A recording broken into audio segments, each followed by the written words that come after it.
Chapter 49. Atonement by Bondage. You've painted quite the destiny for yourselves. In time you will have wished that you had never gotten in my way. Yes, truly, you will come to understand what it is that I was striving to prevent. The god speaks. Your final resort was cruel and lowly, even for you. You could not best us in battle, thus your recourse was to yank on our heartstrings and to flog our spirits. Coward. I ignore his opening statement. His hands rejoin the rubble, his gaze single-mindedly fixated above. He peers through the sky and beyond the stars.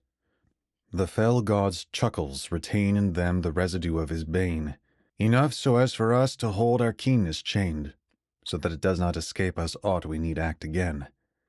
You forget, I am the god of suffering after all. Such doings are not beneath me.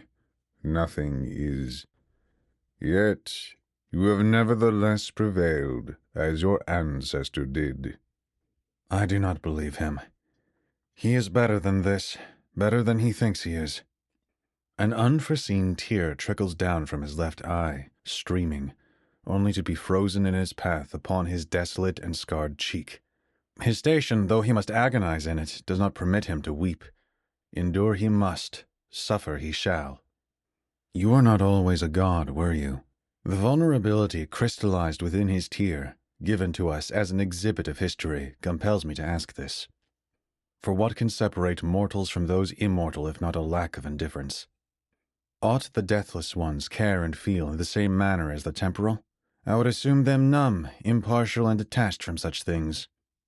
A long pause befalls us before he is ready to answer me. Once, not centuries or millennia ago, but older even, I was as you are, a mortal.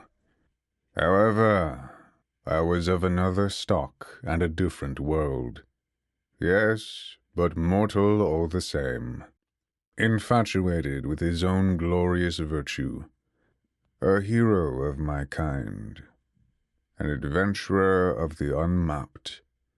In my conquest to better life itself and to attain for me an everlasting fame, I came upon the former and the first god of suffering, Maul. You had defeated him for his position. I ask, and he fires back with a mocking laughter. On the contrary, it was he who had defeated me. His tongue was sly, and my honor only served to make me gullible. Maul disguised himself as a child and as a casualty of his status and responsibility. He persuaded me that he was beguiled into his rank by the god before him. But this was not true, for there was no deity who overlooked suffering prior to him. I came to this understanding only after my great error. I took upon myself his burden, as I believed it was the duty of a hero to do thus for any importuned innocent, especially one that is a child. And, in the end, you relied upon the very designs of Maul's strategy and weaponized it against us in your hour of desperation. I challenge his hypocrisy. Ah, but I did not offer you my position, my illness, my torment. I offered you absolution and retribution. The chance to eternally forego suffering, and also the chance to exact revenge against it in one fell swoop. Lightning strikes in the far distance, and the rolling thunder is carried across the sea to us. Another strikes nearer, and a downpour ensues. What has the curriculum of life taught you, with all of its festering teachers in all of their unbound forms? What is it that you have learned from them that keeps you from the sum of it all? What keeps you captive in this corrupted course? What were the brutal lessons that led you to the false summit upon which you cling to and proclaim, "This is it, this is how it is meant to be. There can be no other way"? How have you discovered the shroud over meaning itself and not felt the compulsion to remove it, to reveal true purpose?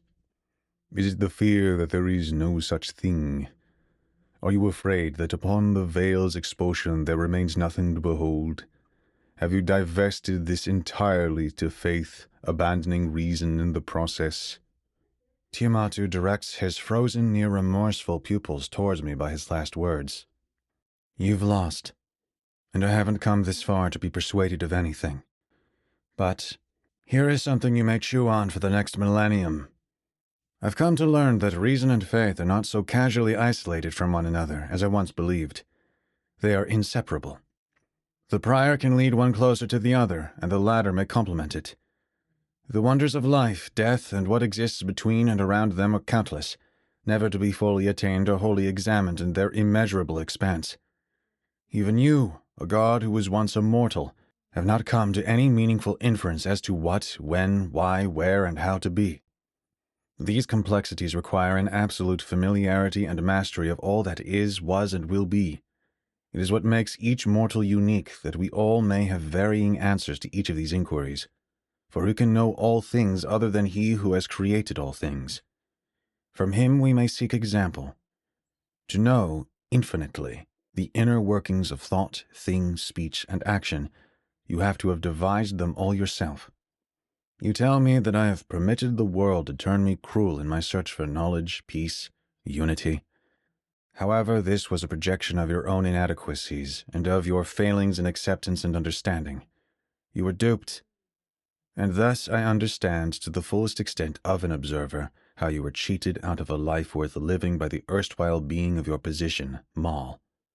We may only reason so far as we can see, but beyond what we cannot, that is where faith picks up the slack. Your words may not do well to cut through the suffering that I will amass in the next 1,000 years, but I will accept them as your final answer to me. He smiles, not in a sneering humor, but authentically so. One would think that a god who atones for his sins against a mortal through bondage is preposterous. But I've only recently come to discover, no, rather, I have only recently come to accept that I am truly not a god. For if I was... He does not finish. Instead, he snorts in amusement as he continues the thought. Ambual speaks. My time here is paling, for my summoner is growing weary. We must at once proceed with the sealing. A glance over at Jai. She is barely standing. Her steep age and exhausted has worn her thin. Right. What is it that you require of me? I'm ready to finally end this. You must pierce his heart with your ancestor's sword and turn it as you would a key locking a door. I will act as a conduit through which he shall pass. We then assign an object or structure as his Bastille. Then, by my command, the sealing will be complete. What shall we choose as his dungeon? If there is anything to be learned from all of this, it is that where he is to be imprisoned need be far away from the living, not in any capital or district as before. Payman nods in agreeance. The sage lifts his head to the remnant moons. His eyes, like balls of fire, dance between Vespok and Kuso. We shall assign one of the 2 remaining lunar bodies. Embual decides. In the off chance that this inhibits one of the 2, we ought choose Vespok. Kuso is larger, thus more crucial in regaining Oma's natural motion. Payman suggests this, then continues. It is a far shot, but I believe Kuso has enough mass to sustain Oma's innate waves and also to allow it more time before it splits, so that we may be afforded the period to conjure a proper and permanent solution to the fracture. It is our best wager for a return to normalcy. Vespok can be sacrificed if need be.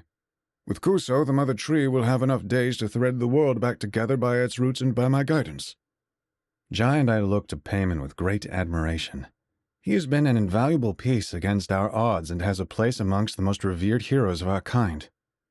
Tiamattu listens with little interest, aloof from our planning of his punishment. He has sequestered his will entirely. Goodbye, Tiamattu.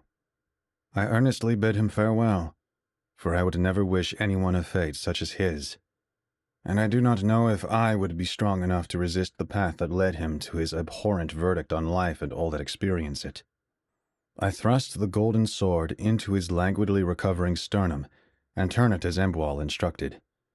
Tiamattu gasps in his weakened state as the cold metal shifts within him. I release the handle and take a step backwards. With the sage's left palm in prayer formation, Embual pulls from its center, with his other hand, a golden needle and thread. He tethers one end to the hilt of Parias' longsword, and the other he shoots into the pinkish body of Vespok until the thread is tense and without leniency.